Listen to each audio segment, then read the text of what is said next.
Gulf മേഖലയിൽ ആണവ വികിരണ സാധ്യതയില്ലെന്ന് സൗദി അറേബ്യ അറിയിക്കുന്നു. റേഡിയോ ആക്റ്റീവ് തരംഗങ്ങളുടെ സാന്നിധ്യം ഇതുവരെ ഉണ്ടായിട്ടില്ല എന്നും സൗദി വ്യക്തമാക്കി. അതേസമയം ഇറാനിലെ അമേരിക്കൻ ആക്രമണത്തെ തുടർന്ന് ഗൾഫ് മേഖല അതീവ ജാഗ്രതയിലാണ്. ദുബായിൽ നിന്നും സുരേഷ് വെള്ളിമുറ്റം വിവരങ്ങളുമായി ചേരുന്നുണ്ട്. സുരേഷ്, ഫോർദോ അടക്കം പ്രധാനപ്പെട്ട 3 ആണവ കേന്ദ്രങ്ങളിലാണ് അമേരിക്കയുടെ ആക്രമണം ഉണ്ടായത്. ഒരു ആശങ്ക അത് ഈ ആണവ വികിരണവുമായി ബന്ധപ്പെട്ട് ഗൾഫ് മേഖലയിലൊക്കെ ഉണ്ടായിരുന്നു. സൗദി അറേബ്യ എന്താണ് അറിയിക്കുന്നത്? അതോടൊപ്പം തന്നെ എത്രത്തോളം ജാഗ്രതയിലാണ് ഗൾഫ് മേഖല? പൂജ, ഇപ്പോൾ ഏറ്റവും പ്രധാനമായി അല്ലെങ്കിൽ ഏറ്റവും ഒടുവിലായിട്ട് വരുന്ന ഒരു വാർത്ത ബഹ്റൈനിൽ നിന്നുമാണ്. ബഹ്റൈനിൽ അതീവ ജാഗ്രത പ്രഖ്യാപിച്ചിരിക്കുന്നു. സർക്കാർ ജീവനക്കാരോടൊക്കെ തന്നെ വർക്ക് ഫ്രം ഹോം ആണ് ഇപ്പോൾ നിർദ്ദേശിച്ചിട്ടുള്ളത്.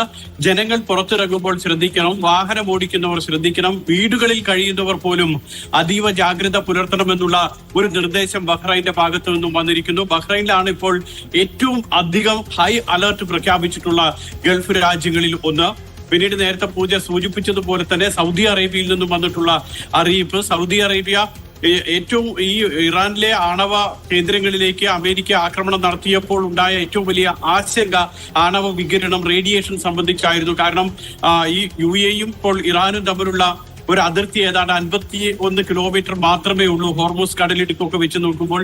അപ്പോൾ ആ ഒരു മേഖലയിൽ സ്വാഭാവികമായിട്ടും ആണവ വികിരണം ഉണ്ടാകുമോ എന്നുള്ള വലിയ ആശങ്ക ഉണ്ടായിരുന്നു. അതിനാണ് ഇപ്പോൾ സൗദി അറേബ്യ ഒരു വിശദീകരണം നൽകുന്നത്. നിലവിലുള്ള റിപ്പോർട്ട് അനുസരിച്ച് ഒരു ഗൾഫ് രാജ്യത്തും ഇത്തരത്തിലുള്ള റേഡിയേഷന്റെ സാധ്യത ഇല്ല, ആണവ വികിരണ സാധ്യത ഇല്ല എന്ന് സൗദി അറേബ്യ വ്യക്തമാക്കുകയും ചെയ്യുന്നുണ്ട്. ഈ 2 ഡെവലപ്മെന്റ്സ് ആണ് ഏറ്റവും ഒടുവിൽ വന്നത്. ഇപ്പോൾ ഗൾഫ് രാജ്യങ്ങളെല്ലാം തന്നെ അതീവ ജാഗ്രതയിലാണ്. ഗൾഫ് രാജ്യങ്ങൾ അതീവ ജാഗ്രതയിലാണ്. ബഹ്റൈനിൽ ജാഗ്രതാ നിർദ്ദേശം നൽകിയിട്ടുണ്ട്.